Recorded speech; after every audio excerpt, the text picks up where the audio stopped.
आपले मागासवर्ग आयोगाचे अध्यक्ष जस्टिस सुकरे साहेब आणि सर्व मी नाव घेत नाही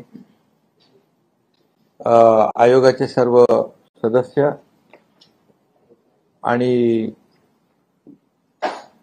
मुख्य सचिव, अतिरिक्त मुख्य सचिव आणि भांगे सर्वप्रथम मी सगळ्यांना आपल्याला मनापासून धन्यवाद देतो. आपल्या सगळ्यांचे आभारही मानतो. याचं कारण एवढ्या जलद गतीने एवढा मोठा सर्वे आपण पूर्ण केला. मराठा समाजाचं शैक्षणिक आणि सामाजिक आर्थिक मागासलेपण तपासण्यासाठी राज्य शासनाने राज्य मागास वर्गाला टर्म्स ऑफ रेफरन्स दिला होता आणि त्याप्रमाणे राज्य मागास वर्ग आयोगाने अतिशय वारफुटिंगवर मी म्हणेन डे नाईट काम केलं आणि जवळपास यामध्ये 3.5 ते 4 लाख लोक डे नाईट काम करत होते.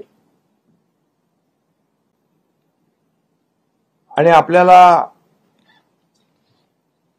यामध्ये अनेक लोकांनी मदत केली, जे यापूर्वी देखील देवेंद्र फडणवीसजी मुख्यमंत्री असताना जे मराठा समाजाला आरक्षण दिलं होतं आणि ते सुप्रीम कोर्टात टिकलं होतं, हायकोर्टामध्ये आणि दुर्दैवाने सुप्रीम कोर्टामध्ये ते रद्द झालं.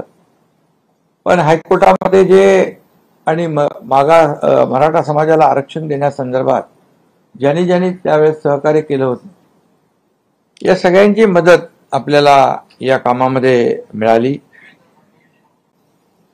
आणि त्यामध्ये मागासवर्ग आयोग, सुकरे साहेबांनी आणि त्यांच्या टीमने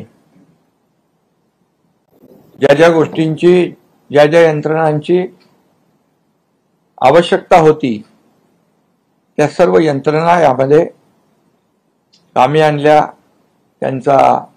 त्यांचं सहकार्य घेतलं आणि आज हा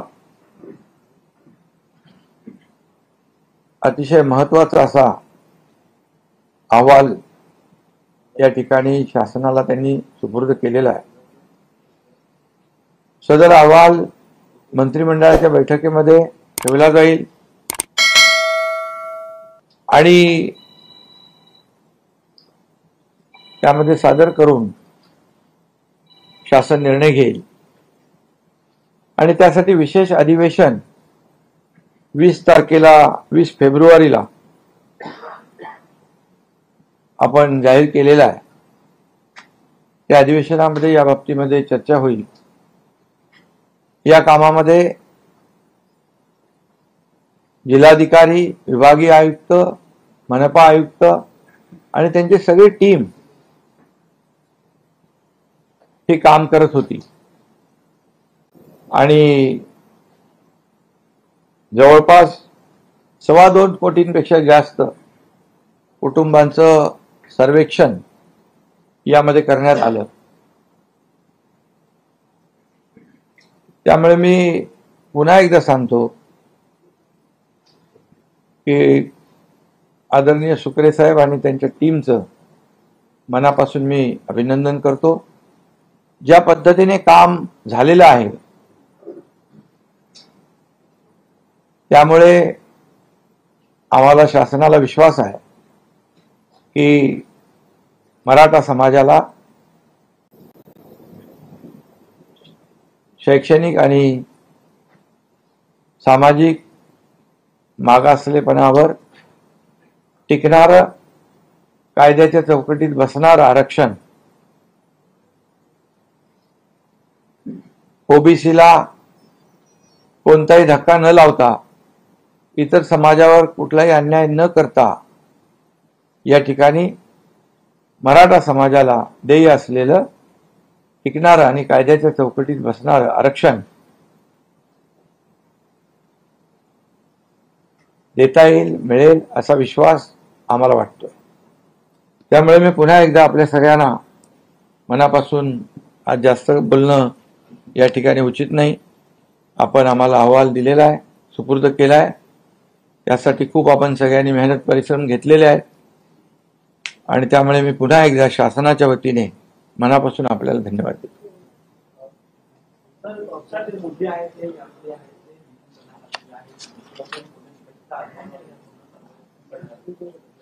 काय ते आता आयोग अहवाल आमच्याकडे आलाय, अहवाल आता आम्ही मंत्रिमंडळाच्या बैठकीत ठेवू, त्यानंतर याच्यामध्ये सगळ्या गोष्टी स्पष्ट होतील. मराठा समाजाला आरक्षण मिळाल्यानंतर हे आता ओबीसी मध्ये काही मराठा समाजाचे कुटुंब आहेत ते ओबीसी मध्ये गेलेले आहेत. आता हे जे मराठा समाजाचं स्पेशल आरक्षण असेल ते त्यांना लागू होईल का? नाही, याच्यामध्ये मराठा समाजाला आरक्षण आपण देताना जे तुम्ही म्हणाला ते कुणबी दाखल्यांचा विषय, ज्याच्या जुन्या नोंदी कुणबी आहेत 1967 पूर्वीच्या, त्या जुन्या नोंदीचा कायदा आहे पूर्वीचा, आपण काय नवीन केलेला नाही. आणि त्याप्रमाणे जुन्या नोंदी ज्या आहेत त्याचा वेगळा नियम आहे, कायदा आहे. आता हे मराठा आरक्षण जे आहे हे आरक्षण पूर्णपणे ज्यांना कुठल्याही नोंदी नाहीत आणि जे आपण पूर्वी मराठा समाजाला आरक्षण दिलं होतं त्याप्रमाणे हे आरक्षण देण्याचा निर्णय सरकारने घेतलेला आहे. मागच्या काळात सुप्रीम कोर्टाने काही त्रुटी ज्या आहेत त्या दाखवल्या होत्या, त्या त्रुटी आता या अहवालात सुरू झालेल्या आहेत. आता तेच अहवालामध्येच ते आता आयोगाने काम केलं ना, म्हणून तर मी त्यांना धन्यवाद दिलेत की ते सगळं त्यांच्या समोर होतं. तर त्याच्यावर मी आज बोलणं उचित नाही. सीएम साहेब पहिले कॅबिनेट समोर मांडतील, पहिला अधिकार कॅबिनेटचा आहे, कॅबिनेट त्याच्यावर सविस्तर चर्चा करेल, मग त्यातले जे मुद्दे आहेत ते सीएम साहेब आपल्या पुढे नंतर देतील सगळे.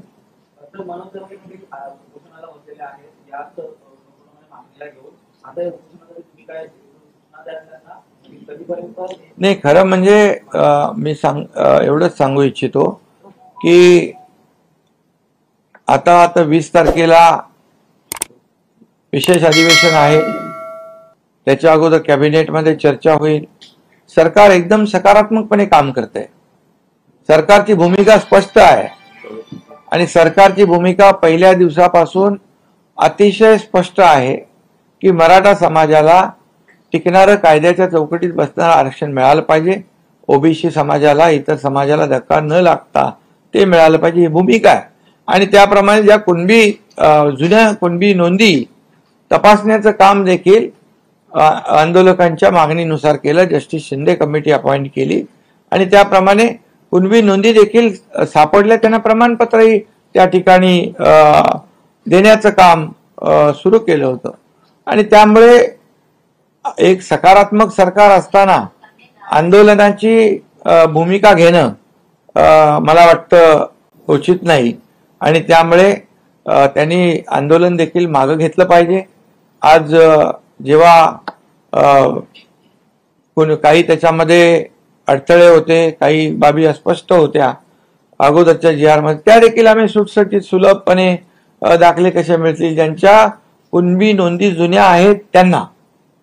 त्यामुळे सरकार पूर्णपणे सकारात्मक आहे आणि त्यामुळे आंदोलकांनी सरकार सकारात्मक असल्यामुळे आंदोलन एकतर करायला नको होतं, दुर्दैवाने ते झालं. परंतु आता त्यांना आव्हान आहे की सरकार हे सगळ्या गोष्टी करतंय आणि त्यामुळे आंदोलन मागे घ्यावं अशा प्रकारची विनंती माझी. या अहवालानंतर जरी मराठा समाजाला कुणबी मधून आरक्षण देणं आणि ओबीसी मध्ये हे जरी आरक्षण देण्याचा मार्ग मोकळा करा, तरी ओबीसी समाज ज्यावरती नाराजीची भूमिका व्यक्त करतोय त्यांना कसं सरकार हाताळणार? नाही, यामध्ये मी पहिल्यांदाच सांगितलं की सरकारची भूमिका कुठल्याही समाजाचं आरक्षण काढून दुसऱ्या समाजाला देण्याची भूमिका नाही. ही भूमिका अगदी पहिल्या दिवसापासून आम्ही मांडतोय आणि जे जे काय आम्ही निर्णय घेतोय ते कुठलेही निर्णय इतर समाजावर अन्याय होऊन मराठा समाजाला न्याय देण्याचं काम त्या ह्याच्यातून होईल असं कुठलंही आम्ही, शेवटी सगळे समाज आम्हाला एकच आहे, एक समान आहे. त्यामुळे ही भूमिका सरकारची पहिल्या दिवसापासून स्पष्ट आहे आणि काही ओबीसी नेत्यांनी बघितलं, ते नोटिफिकेशन पाहिलं आणि त्याच्यामध्ये त्यांनी पाहिल्यानंतर त्यांनी भूमिका सकारात्मक स्पष्ट केलेली आहे. त्यामुळे आणखी ज्यांचा काही गैरसमज असेल तोही दूर होईल. धन्यवाद. तो हमारे साथ देखते रहिए फाइट अगेंस्ट क्रिमिनल चैनल और पढ़ते रहिए fight against criminal daily newspaper. आज की खबर में बस इतना ही. वीडियो को लाइक करें और चैनल को सब्सक्राइब कर लें जिससे आने वाली वीडियो की नोटिफिकेशन आपको मिलती रहे.